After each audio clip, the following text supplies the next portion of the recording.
ভাবি, তুমি খাইবা না? বাড়ির পুরুষ মানুষদের খাওয়া শেষে রিয়া খেতে বসেছিল, তখনই পারুলের উদ্দেশ্য প্রশ্নটা করে। ভাল্লাগোতাছে না রিয়া, পরে খামুনি। কেন? কি হইছে তোমার? কিছু না, তুমি খাইয়া লও। আইচ্ছা। রিয়াও আর কিছু না বলে তার নিজের খাওয়ায় মনোযোগ হয়। মেয়েটা এরকমই, কখনো কখনো কি করে বসে, নিজেও জানে না। তবে দুই ভাইয়েরই বড্ড আদুরে। বিশেষ করে সজীবের, সেজন্যই সবার বিরুদ্ধে গিয়েও গায়ের মানুষদেরকে পরোয়া করে বোনকে পড়াচ্ছে টুকটাক। তবে যে অভাব শুরু হয়েছে, রিয়ার পড়াশোনা আর কদ্দূর এগোবে, সেটার নিশ্চয়তা নেই। খাওয়া দাওয়ার পালা শেষ করে যে যার মতন দুপুরবেলা বিশ্রাম নিচ্ছে। পারুল সব কিছু গুছিয়ে আসতে আসতে দেখে সজীব চৌকির এক কোণায় বসে আছে, মুখ ভার করে। যেন কিছু একটা হয়েছে, সেই ছাপ চোখে মুখে। সজীব পারুলকে দেখেই বলে, তুই ভাত খাইলি না কেন? পারুল স্বাভাবিক ধীর কণ্ঠেই উত্তর দেয়, পরে খামু। বেলা কদ্দূর হইছে? পরে আর কতক্ষণ খাবি? খামুনি, আমার সময় হইলে। পারুলের উত্তর শুনে সজীব দ্রুতপায় ঘর থেকে প্রস্থান নেয়। পারুল চিন্তিত দৃষ্টিতে তাকিয়ে রইল সজীবের যাওয়ার পানে। একটু আগে মিষ্টি নিয়ে যে কাণ্ড হলো, আবার নাকি করে বসে সজীব, সে ভয়ে বুকে নিয়ে বসে রইল। কিন্তু পারুলের ভয় এক বালতি পানি ঢেলে দিয়ে সজীব মিনিট পাঁচেকের মধ্যেই ঘরে ফিরে এলো। সাথে হাতে খাবারের প্লেট। প্লেটের একপাশে ভাত, আরেক পাশে ডাল আর ভর্তা। সজীব কিছু না বলে চুপচাপ পারুলের কাছে গিয়ে বসে, ভাত মাখিয়ে পারুলের মুখের সামনে তুলে ধরতেই পারুল স্থির হয়ে কেবল বসেই রয়েছে, যন্ত্রের মতন। যেন নড়াচড়া ভুলে গেছে। সজীব একবার পারুলের মুখের দিকে তাকিয়ে বলে, কি রে, খাইবি নাকি? তহনের মতন ভাতও ফালান লাগবো? কথাটা কর্ণকুহুরে শ্রবণ হতেই পারুল নড়েচড়ে বসল। হা করতেই ভাতের গ্রাস তুলে দিল সজীব। পারুল ছোট বাচ্চাদের মতন চুপচাপ খেয়ে নিচ্ছে, আর অবাক দৃষ্টিতে স্বামীর দিকে তাকিয়ে আছে। সজীব মাঝেমধ্যে কিছু কাজ করে, পারুলের অবাকের ঘোর কাটেই না। নিজের হাতে খাইয়ে দেওয়া ঠিক তেমনই। ওদিকে ডাল দিয়ে ভাত খাওয়াতে গিয়ে যতবার ভাতের লোকমা হাতে তুলছে, হাতের আঙুলের ফাঁক দিয়ে ডাল গড়িয়ে পড়ে যাচ্ছে। খাওয়াতে পারছে না ভালো মতন। শেষমেশ বলেই ফেলল, এবার নিজের হাতে খাইতে পারবি তো?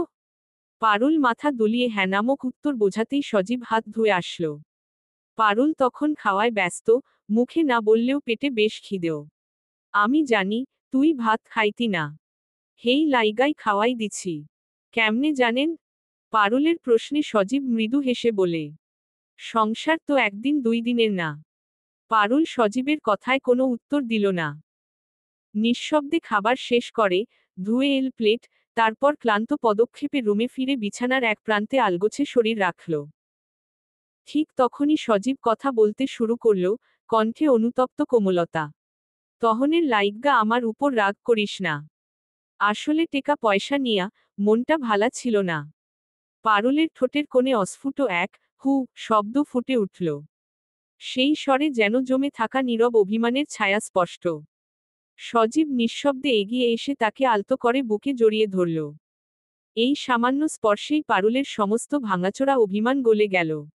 নির্ভরতার কোমল বৃত্তে নিজেকে হারিয়ে ফেলল সে। কিছুক্ষণ পর, আসরের আজানের মৃদু ধ্বনি কানে আসতেই পারুল ঘুমভাঙা চোখে উঠে বসে। পাশ ফিরেই খালি বিছানা ভাবন্য পড়ে যায়। সজীব পাশে নেই, নিশ্চয়ই কাজে বেরিয়েছে। মানুষটা সংসারের জন্য টাকার পিছে ছুটছে। চোখে মুখে ঘুমের শেষ রেখা মুছে ওর জন্য উঠে পড়ে সে। বিয়ের পরে রকম একটানা ঘুম পারুলের কপালে খুব কমই জুটেছে। প্রায় সব দুপুরেই তো জোমেলা বেগমের উচ্চ কণ্ঠে আদেশ, ওটা করো, এটা ধরো। সেসব মনে আসতেই চোখের কোণে হালকা জল জমে পারুলের, এমন অবিরাম চেঁচামেচি, এত সব কি শুধুই অপছন্দের বৌমা বলে? নাকি এরও গভীরে কোনো অজানা বিষ আছে? নামাজ শেষ করে পারুল চুপচাপ রিয়ার ঘরের সামনে গিয়ে দাঁড়ায়। দরজা ঠেলে উকি দিতেই দেখে, রিয়া অগোছালোভাবে বিছানায় ছড়িয়ে আছে। চোখ দুটি খোলা। অথচ কি যেন দৃষ্টিতে চেয়ে আছে শূন্যে। পারুলের উপস্থিতি টের পেয়ে রিয়া নিচু গলায় বলে, কিছু কইবা নি ভাবি? এমন পাগলের মতন হইয়া আছো যে? রিয়া উঠে বসতে বসতে প্রতি উত্তর করে। শরীরটা ভাল্লাগে না, ভাবি। মাথার চুলগুলা তো কাকের বাসার মতন হইয়া রইছে। আম্মায় থাকলে তেল দিয়া চুল আঁচড়াইয়া দিত। আমার ওসব ভাল্লাগে না। পারুল কি জানি কি ভাবল রিয়ার কথায়, তারপর দ্রুত পায়ে তার ঘরে গিয়ে নারকেল তেলের বোতলটা নিয়ে আসলো রিয়ার রুমে। রিয়ার কাছে গিয়ে দাঁড়িয়ে বলতে আরম্ভ করল, আম্মা নাই তো কি হইছে? আমি আছি না, আইও তেল দিয়া দিই। রিয়া প্রথমে অবাক হলেও নিজেক স্বাভাবিক করে উত্তর দিল, আচ্ছা। ঘরে তো গরম, বাইরে আইও। পারুলের কথায় রিয়া উঠোনে গিয়ে দাঁড়ালো। পিছনে আইও, ওইখানে ঠান্ডা আছে। তুমি যাও, আমি পিড়ি নিয়ে আই, বউনের লাইগা। পারুলের পিছু পিছু রিয়া রান্নাঘরে গিয়ে দুটো পুরনো পিড়ি হাতে ফিরল। তারপর দুজনে মিলেমিশে হাঁটতে হাঁটতে আমগাছের ছায়ায় গিয়ে বসে। গাছের পাতা ছুঁয়ে হালকা বাতাস বইছিল, যা শরীর শান্তি করে দেবার মতন। পারুল যত্নে মমতার ছোঁয়ায় রিয়ার চুলে বিলি কেটে কেটে তেল দিতে লাগল। রিয়ার চোখের পাতায় নামতে শুরু করল অলস ঘুমঘোর। আরাম আর নির্ভরতায় সে প্রায় অচেতন হয়ে এলো। তেল দেওয়া শেষ করতেই আধো ঘুম আধো জাগরণে রিয়া হালকা গলায় বলল পারুলকে, ভাবি, মাথা তুকুন ওইসে মনে হয়, একটু দেইক্ষা দিবানি? আইচ্ছা দিতাছি। পারুল বেশ তীক্ষ্ণ দৃষ্টিতে রিয়ার মাথার চুলগুলো বেছে বেছে উকুন বাজতে লাগল। আরামে রিয়া তখন ঢুলঢুলু অবস্থা। ও রিয়া, ঘুমাই গেলা নি কোনো? পারুলের ডাকে রিয়ার লেগে আসা চোখ বড় বড় হয়ে উঠে। চোখে এখনো ঘুমের রেশ।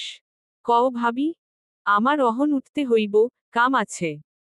রিয়া প্রশ্নবিদ্ধ দৃষ্টিতে পারুলের দিকে তাকাতেই পারুল বলে, পাতা শুকায় নাই ভালা মতন, যা আছে কয়দিন যাইব, ঘুটে দিমু ভাবতাছি। গোবর কই পাইবা? আমরা তো গরু পালি না। শিমুগো বাড়ি তো যাইয়া দেহি। আইচ্ছা যাও, তাইলে। পারুল উঠে চলে যেতে নিচ্ছিল তখনই রিয়া ডাক দেয় আবার, ধন্যবাদ ভাবি, এখন থাইক্কা তুমিই তেল দিয়া দিও। পারুল মুচকি হেসে রিয়াকে বিদায় জানিয়ে শিমুদের বাড়ির উদ্দেশ্য কদম ফেলল। চিকন রাস্তা ধরে কয়েক মিনিট হাঁটলেই শিমুদের বাড়ি। যেই বাড়িতে জোমেলা বেগম গিয়ে গিয়ে কুটনামি করে বলে ধারণা কামাল হোসেনের। পারুল ঘরের সামনে গিয়েই বড় করে ডাক দিল, চাচি আম্মা, ও চাচি আম্মা, আছেন নি কোনো ভিতরে? ঘরের ভেতর থেকে শেফালি বেগম পান চিবোতে চিবোতে এসে বাহিরে দাঁড়ালেন। ঘরে থাকুম না, তো কই যামু? একটা দরকারে আইসি গো চাচি। দরকারে যে আইছো, হেইডা আমি বুঝছি। দরকার না হইলে নি তুমি আইতা। শেফালি বেগমের খোঁচা মারা কথার বিনিময়ে পারুল হেসে হেসে জবাব দেয়, চাচি রাগ হইয়েন না, আমি তেমন কারো ঘরেই যাই না। সংসারের কামে কাইজেই দিন পার করি। এত কাম তোমার জোমেলা বুঝি কিছুই করে না? শেফালি বেগমের কথায় কি প্রতি উত্তর দিবে পারুল বুঝতে পারল না, একটু ভাবতেই শেফালি বেগম এর অভিসন্ধি বুঝতে পেরে উত্তর দিল, আম্মা কি করব? হে তো বুড়া হইয়া গেছে। টুকটাক সাহায্য তো করতে পারে, আমিও তো করি। তাইলে তোমার হাউরি কেন করে না? আমি একাই যথেষ্ট চাচি। পারুলের উত্তর শুনে মুখটা বাঁকা করে ফেললেন শেফালি। বুঝলেন কিছু হবে না হয়তো। আইচ্ছা কও, কেন আইছো? আমনে তো গরু পালেন চাচি, গোবর আমনের কামে লাগে না হেইডা আমি জানি, হেই লাইগাই আইসি। গোবর নেউনের লাইগা? হ, চাচি। গোবর তো আশুর মা, অলইয়া গেছে গা একটু আগেই। কথাটা শোনা মাত্রই পারুলের হাসিখুশি মুখখানা মলিন হয়ে গেল। সেটা দেখে শেফালি বলে, কাইলকা সকালে আইলে পাইবা। আইচ্ছা, তয় আমি গেলাম। পারুল সেখান থেকে চলে যায়। বিকেলের আকাশটা ধীরে ধীরে সোনালি রঙে রঙিন হয়ে উঠেছে। সূর্যটা যেন ক্লান্ত ভ্রমিকের মতো পশ্চিমের গাছপালার আড়ালে হেলে পড়ছে, হালকা বাতাস বইছে গাছের পাতায় পাতায় মৃদু মর্মর ধ্বনি তুলে। দূরে কোথাও একটা কাক ডাকছিল একটানা। পারুল সব কাজ শেষ করে, হাত মুখ ধুয়ে ঘরের ভেতর ফিরছে। এক সপ্তাহ কেটে গেছে। গৃহের চৌহদ্দিতে এখন এক অদ্ভুত নীরবতা, কথার খোঁচা নেই, দুচোখের অব্যক্ত অবজ্ঞা নেই, কাটা হয়ে থাকা আদেশ উপদেশ নেই। বারান্দার কোনায় রাখা চেয়ারটায় ধুলোর পাতলা আস্তরণ জমে উঠেছে যেখানে বসে জোমেলা বেগম একসময় চোখের তীর ছুঁড়ে দিতেন বৌমার দিকে। ভিতরে যাবার সময় তখনই শ্বশুর মশাইকে দেখতে পায় পারুল, কণ্ঠস্বর শুনে থেমে যায় পদচারণ। বৌমা, হুনো তো। হুট করে কামাল হোসেনের ডাক শুনে থমকে দাঁড়ায়। জি আব্বা, কন। কিছু কথা কই, রাগ হইও না আবার। না না আব্বা, আমনে তো আমার আব্বা আর আমি আমনের মাইয়ার মতন। মাইয়াই কি রাগ হইতে পারে বাপের কথা হইন না? কামাল হোসেনের ঠোঁটে তখন উপচে পড়া হাসি, পারুলের কথা শুনে। যেন এমন কিছুই সে প্রত্যাশা করছিল। তোমার হাউরি আর আমার সংসারের বয়স 30 বছরের বেশি হইয়া যাইব। জোমেলারে যখন বিয়া কইরা আনছিলাম, হে তখন বয়স কম আছিল। সংসারের সব কাম হে নিপুণ হাতে করত। সুখে শান্তিতে আছিল, সবই ঠিক আছে, কিন্তু জোমেলার মেজাজ একটু খিটখিটে টাইপের। এইডা আসলে ওর দোষ না, অয় যে পরিবেশে মানুষ হইছে হেই পরিবেশের দোষ। কথায় আছে না, সঙ্গ দোষে লোহা ভাসে। হেই লাইগাই এমন হইছে। পারুল মনোযোগ দিয়ে শ্বশুরের কথা শুনছিল, কামাল হোসেন একটু থেমে আবারও বলে। হের উপরে তোমার বাচ্চা কাচ্চা হইতে দেরি হইতাছে, হেই লাইগা হে তোমার লগে একটু রাগ দেহায়, তয় বেশি হইয়া গেলে আমি শাসনও করি, হেইডাও দেখো না। হু। আইজকা 1 সপ্তাহ হইয়া গেছে, জোমেলা আউনের কোনো খবর নাই। আমার মনে হয় হেরে না আনলে হে আইব না। পারুল নিশ্চুপ, কামাল হোসেন পুনরায় বললেন। যতই হোক, জোমেলা ঘরের কর্তি, ওর ফিরা আউনের দরকার। সজীবরে কইও ওর মা রে আনতে যাইতে। পারুল বাধ্য মেয়ের মতো মাথা নুইয়ে সম্মতির জানান দিল। কামাল হোসেন সন্তুষ্ট মনে পেছনে ফিরতেই পারুলের বুকের ভেতর এক অদ্ভুত শঙ্কা। এই ভয়ে জোমেলা বেগমকে ঘরে ফেরানোর জন্য নয়, বরং সজীবের খালার বাড়িতে যাওয়ার সম্ভাবনায়। পারুলের মনে কাটার মতো প্রশ্ন ফুটে উঠল। সেখানেই যদি তার শাশুড়ি কোনো চক্রান্ত করে বসেন? অজানা আতঙ্কে থরথর করে উঠল তার ভিতরটা। চোখে মুখে অস্থিরতা নিয়ে গুটি গুটি পায়ে হাঁটতে হাঁটতে পারুল বাড়ির বাইরে রাস্তার ধারে এসে দাঁড়াল। জোমেলা বেগমের পুরনো কথা মনে আসতেই মনের ভেতর যেন আরো বেশি অস্বস্তি কাজ করছে। হঠাৎ দূরে চোখ গেল তার। দেখে সজীব ফিরছে বাড়ির দিকে। হঠাৎ পথের পাশে স্তব্ধ দাঁড়িয়ে থাকা পারুলকে দেখে একটু থমকে গেল সজীব। কি গো, তুমি এনে খাড়াইয়া রইছ যে? এমনি। জলদি ভিতরে আইও। পারুল সেখানেই দাঁড়িয়ে সজীবকে প্রশ্ন করে। কি হইছে? কাম করা বাকি টেকা গুলা পাইছি। তাইলে তো খুশির খবর। হ, একটু কয়দিনের লাইগা নিশ্চিত হইতে পারমু। সজীব ভেতরে যেতে নিচ্ছিল তখনই পারুল বলে উঠে। আব্বা কইছে আমনেরে আম্মারে আনতে যাইতেন, আম্মারে নিয়া আইয়েন যাইয়া। তয় লগে আমারে নিবেন? এই কথা শুনে সজীব কেমন যেন দৃষ্টিতে পারুলের দিকে তাকায়। পারুলের দৃষ্টি নত, মনে সংশয়, সজীব কি তার কথা মেনে নিবে? যদি না নেয়, এবার যে বাড়াবাড়ি হলো, যদি তার আম্মা কিছু করে বসে? তার তো ইচ্ছেও নেই সজীবের খালার বাড়ি যাওয়ার। শুধু নিশ্চিন্ত হতে ভেবেছে যাওয়ার কথা। নদীর পাড়ে এসে দাঁড়ালো পারুল। সামনে বাঁধানো ঘাট, সেখানে ছোট ছোট নৌকা দুলছে নদীর নরম ঢেউয়ের তালে। একজন মাঝি সামনে নৌকা ঠেলে আনল। নৌকার পাটাতনে পা রাখতেই হালকা দুলুনি লাগে, পারুল দুহাতে আঁচল চেপে ধরে সামলে নিল নিজেকে। দুলুনিতে তার গলা শুকিয়ে আসছে, মনে মনে দোয়া পড়ে ঠোঁটে ফু দিল। নৌকা ধীরে ধীরে মাঝ নদীতে এগিয়ে চলল। পাড়ের ঘরবাড়ি, তালগাছ, কাশবন সব যেন ঢেউয়ের আড়ালে এক একটা ঝাপসা ছবির মতো দুলে উঠছিল। পারুল চুপচাপ বসে থাকে নৌকার মেঝেতে। চোখের কোণ দিয়ে কখনো তাকায় বিস্তৃত জলের প্রান্তের দিকে, কখনো দৃষ্টি হারিয়ে ফেলে অদেখা ভয়ে। নৌকার মাথায় বাঁশের ছাউনি ঘষাঘষি করে বাতাসের সাথে। মাঝি চুপচাপ বৈঠা চালিয়ে যায়, কেবল বৈঠার ছলাৎ ছলাৎ শব্দ নদীর স্তব্ধতায় ক্ষীণ রেখা কেটে চলে। Dash dash dash. নৌকা থেকে নেমে পারুল একটু থমকে দাঁড়ায়। চোখের সামনে একটু দূরে জোমেলা বেগমের বোনের বাড়ি। একতলা টিনের ঘর, উঠোনের একপাশে আম গাছের ছায়া, আর ঘরের সামনে দাঁড়িয়ে কয়েকজন মানুষ। তখন সজীবকে বলতেই সজীব না করেনি পারুলকে সঙ্গে নিয়ে আসতে। পরদিন সকালেই রওনা দিয়ে দিয়েছে জনে, চিন্তা কালকেই জোমেলা বেগমকে নিয়ে বাড়িতে ফিরবে। হুট করেই পারুলের শাড়ি আঁচল গিয়ে আটকায় একটা গাছের গুঁড়িতে। পারুল হাঁটা থামিয়ে দাঁড়িয়ে পড়তেই সজীব পিছন ফেরে শুধোয়। খাড়াই রইলি ক্যা? শাড়িটা মনে হয় আটকাইছে। আইচ্ছা তাড়াতাড়ি খুইল্লা আয়। বলেই পারুল কাপড়ের আঁচল ছুটাতে থাকে, ততক্ষণে সজীব এগিয়ে গেছে। পারুলও গিট খুলেই সজীবের পিছু পিছু ছুটল। ঘরের চৌকাঠ পেরোতেই দেখতে পায় জোমেলা বেগম সেখানেই বসে আছেন। চোখে মুখে যেন অচেনা রকমের প্রশান্তি, ছেলেকে দেখতে পেয়ে যেন এই মুহূর্তের জন্যই অপেক্ষায় ছিলেন তিনি। পাশে দাঁড়িয়ে আছে সজীব। ছেলেকে চোখের সামনে দেখে জোমেলা বেগমের মুখে ফুটে উঠেছে এক চওড়া হাসি। জোমেলা বেগম ছেলের হাত ধরে টান দিয়ে বললেন, ওরে আল্লাহ, সজীব আমার, আইছিস মা এর কাছে। আহারে বাপ আমার, একেবারে শুকায় গেছিস রে। সজীব মাথা নিচু করে মৃদু হেসে কিছু বলল না। তার চোখ একবার গেল পারুলের দিকে। এমন সময় পাশের ঘর থেকে জোমেলা বেগমের বড় বোন বেরিয়ে এলেন। বয়সের ভারে শরীর একটু ঝুঁকে গেছে, মুখে গভীর ভাঁজ, দরজার পাশে দাঁড়িয়ে থেকে ঠোঁট বেঁকিয়ে বললেন, এই বউয়ের হাতের রান্নায় তোর পোলার শরীর কেমনে ঠিক থাকব? হের তো নিজেরই শরীরের ঠিক নাই। কথাটা শুনে পারুল মাথা নিচু করে দাঁড়িয়ে থাকল। কোনো প্রতিবাদ নয়, কোনো কথা নয়।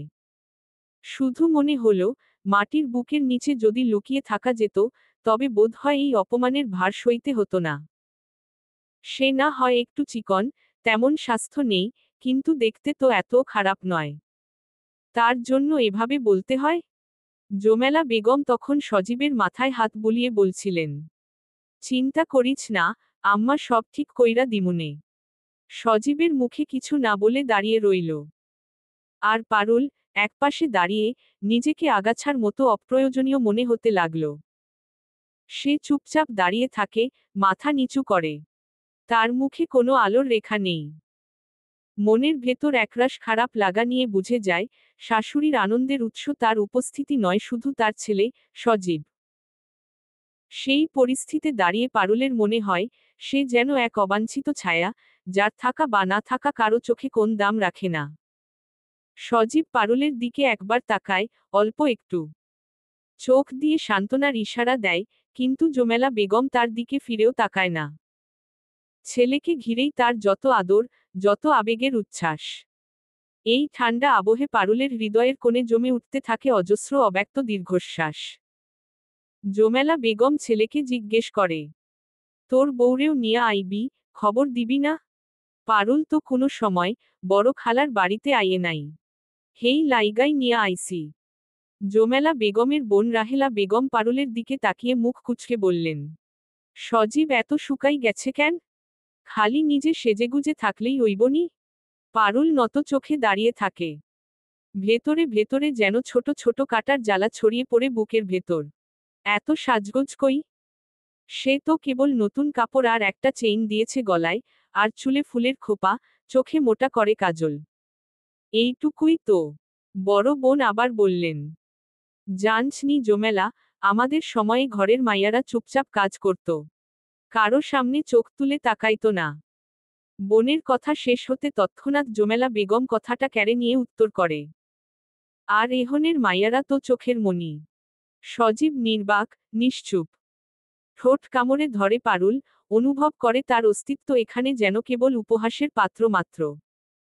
বড় বোন রাহেলা বেগম আবার কটুকণ্ঠে বললেন, মাইয়া মানুষ যদি স্বামীরই দেখভাল না কইরা রাখতে পারে তাইলে কেমনে কি? তার ভিতরে হইতাছে না তার বাচ্চা। জোমেলা বেগমের কথা শুনে পারুলের কান্না এসে গলা চেপে ধরে, কিন্তু সে নিজেকে শক্ত করে। চোখ তুলে তাকায় না, শুধু মাথা নিচু করে দাঁড়িয়ে থাকে, নিজের অশ্রু যেন মাটির গায়ে মিশে যায় চুপিসারে। এমন সময় সজীব একটু এগিয়ে এসে বলল, পারুল খারাপ মাইয়া না খালা, অয় ঘরের সব কাম হইতে সবার খেয়াল রাহে। এই কয়দিন টেকা পয়সার অভাবে চিন্তায় আছিলাম, হেই লাইগা হয়তো এরম দেহা যাইতাছে, কিন্তু পারুলের কোনো দোষ নাই। জোমেলা বেগমের কপালে ভাঁজ পড়ল। বড় বোনের কণ্ঠে তীক্ষ্ণ তাচ্ছিল্য মিশিয়ে বললেন, তুই তো তোর বউর পক্ষেই কথা কইবি। আমনেরা যা কওয়ার কন, আমি জানি আমার বউ কেমন। সজীবের বলা এই ছোট্ট বাক্যটুকু যেন পারুলের বুকে জমে থাকা কান্নার পাহাড়ে একটা নরম ফাটল তৈরি হলো। সে আর মাথা তুলে কিছু বলল না, কেবল নিঃশব্দে সজীবের পাশে গিয়ে দাঁড়াল। এই মুহূর্তে পারুল মনে মনে টের পেল, সজীব তাকে পুরো দুনিয়ার বিরুদ্ধে না হোক, অন্তত নিজের জায়গা থেকে ছোট্ট একটা জায়গা জুগিয়েছে। আচ্ছা বাপ, অহন ঘরে আয়। সজীবের পিছু পিছু পারুলও ভেতরে ঢুকল। চেয়ারে গিয়ে বসল পাশাপাশি দুজন। তখনই রাহেলা বেগম গলা উঁচিয়ে ডাকতে লাগলেন, টুম্পা, ও টুম্পারে কই গেলি, দেইখা যাকে আইছে। রাহেলা বেগমের ডাকে কোনো সাড়াশব্দ আসল না। সেজন্য তিনি এগিয়ে গেলেন। পারুল ফিসফিসিয়ে সজীবকে প্রশ্ন করে, টুম্পাকে? রাহেলা খালার মাইয়া হইতাছে টুম্পা। পারুলের মনে পড়ে যায়, এই বোধ হয় তার শাশুড়ি মায়ের পছন্দ করা সেই মেয়ে টুম্পা, যাকে পুত্রবধূ করতে না পেরে পারুলের প্রতি এত রাগ। আচ্ছা সজীব একটু থাক, আমি আইতাছি। জোমেলা বেগমও সেখান থেকে চলে গেল। পারুল আর সজীব বসে রইল সেখানে। কিছু মনে করিস না খালার কথায়, আমারে বড্ড মায়া করে তো, হেই লাইগ্গা আমার শুকনা মুখ দেইখা বাজে বকছে। পারুল উত্তর দিল। আগের ন্যায় চুপচাপই বসে রইল। একটু পরই কোমরে কাপড়ের আঁচল গুজে হাতে শরবতের গ্লাস নিয়ে সামনে এসে দাঁড়ালো একটি মেয়ে। পারুল অনুমান করল, হয়তো এই সেই মেয়ে। মেয়েটি সালাম দিয়ে শরবতের গ্লাস প্রথমে সজীবের দিকে এগিয়ে দিতেই সজীব ঢকঢক করে পুরো শরবতটুকু খেয়ে নিল। পারুলের হাতে তখনও শরবতের গ্লাস ধরা। বউ, শরবতখানা খাইয়া লও। হু, খাইতাছি। পারুল শরবতের গ্লাসে এক চুমুক দেওয়া মাত্রই মেয়েটি বলে উঠে, ভাবি, আমগো বাইতো প্রথমবার আইছেন, আমনের লাইগ্গা স্পেশাল শরবত বানাইছি। খাইয়া লন। বিনিময়ে মুচকি হেসে পারুল শরবতের গ্লাসে মুখ দিতেই চোখমুখ কুঁচকে এলো। শরবতে চিনি একদম নেই বললেই হয়। তুমি চিনি দেও নাই? ওমা কি কন ভাবি, আমনের স্বামী শরবতে চিনি কম খায় হেইডা কি জানেন না? পারুল ভ্রু কুঁচকে তাকায়। কি প্রশ্নের কি উত্তর দিল মেয়েটি। তাও উত্তর করে, জানমু না কেন? জানলে জিগাইলেন যে। হেই চিনি কম খায় দেইখাই তো, শরবতে চিনি কম দিয়া বানাইছি। হেই লাইগাই আমনের গ্যালাসেও কম হইছে চিনি। পারুল কথা এড়াতে ছোট্ট করে জবাব দেয়, ওহ, বুঝছি। নাইলে আমনেরে আরেক গেলাস আইন্না দেই? পারুল উত্তর দেবার আগেই সজীব পাশ থেকে বলে, আর লাগতো না, কই আছিলি তুই? খালা তোরে কি জোরে জোরে ডাকল। টুম্পা মুখে হাসি ফুটিয়ে উত্তর দেয়, ছাগল চড়াইতে গেছিলাম। অহনো, গরু ছাগল নিয়া দৌড়াদৌড়ি করছ। হ, আমার ভালা লাগে পশু পাখি। এমনে আর কয়দিন? এই ডি বাদ দিয়া, সংসার টংসার কর, দেখবি আরো ভালা লাগব। সজীবের কথায় টুম্পার চোখে মুখে লজ্জা স্পষ্ট। লাজুক ভঙ্গিতে উত্তর দেয়, কর্মু তো। সজীব আর কিছু বলে না, পারুল নীরব দর্শকের মতন সবটা দেখতে থাকে। জোমেলা বেগমকে দেখে দেখে তার বোন কিরকম হবে সে সম্পর্কে ধারণা ছিল মনে, কিন্তু মেয়েটিকে নিয়ে কিছু ঠাউর করতে পারছে না। মেয়েটি বলল চিনি কম দিয়েছে, অথচ পারুলের কাছে মনে হলো যেন চিনি কম নয় দেয়নি। সতর্ক দৃষ্টিতে টুম্পার দিকে তাকালো কেবল। চলবে,